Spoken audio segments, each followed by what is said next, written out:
I had only gone to the supermarket to buy some things. My daughter, waiting outside, was brutally murdered by someone. Hearing the gunshot, I immediately ran out. I tackled the killer to the ground and ripped off his mask. Just then, sirens blared. The killer's accomplice had already fled. The killer tried to escape, but was intercepted by the police. He was arrested on the spot.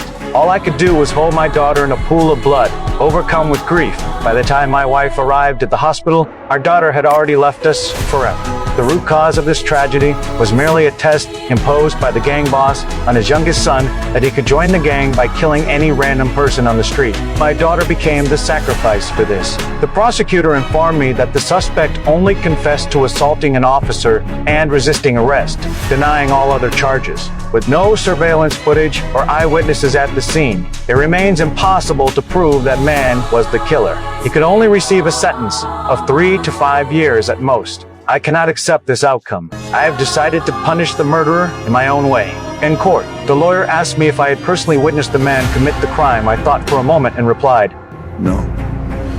Settle.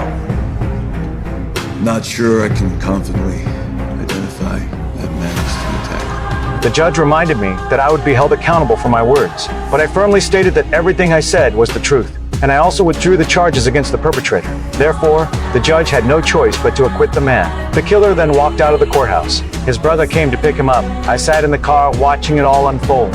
Once they left the courthouse, I immediately drove after them. I followed them to a nightclub. Soon after, the killer emerged alone. I instantly revved the engine and rammed him to the ground. Then I got out and pulled a baseball bat. At that moment, the killer recognized me, but it couldn't change his inevitable fate. I swung the bat wildly, pounding the killer with relentless fury. After confirming he was dead, I drove home to cover all traces. By the time the killer's brother arrived, the murderer had already stopped breathing. They asked the bar attendant if she'd seen anyone suspicious. Unfortunately, I had indeed encountered a waitress last night. The man showed her my photo.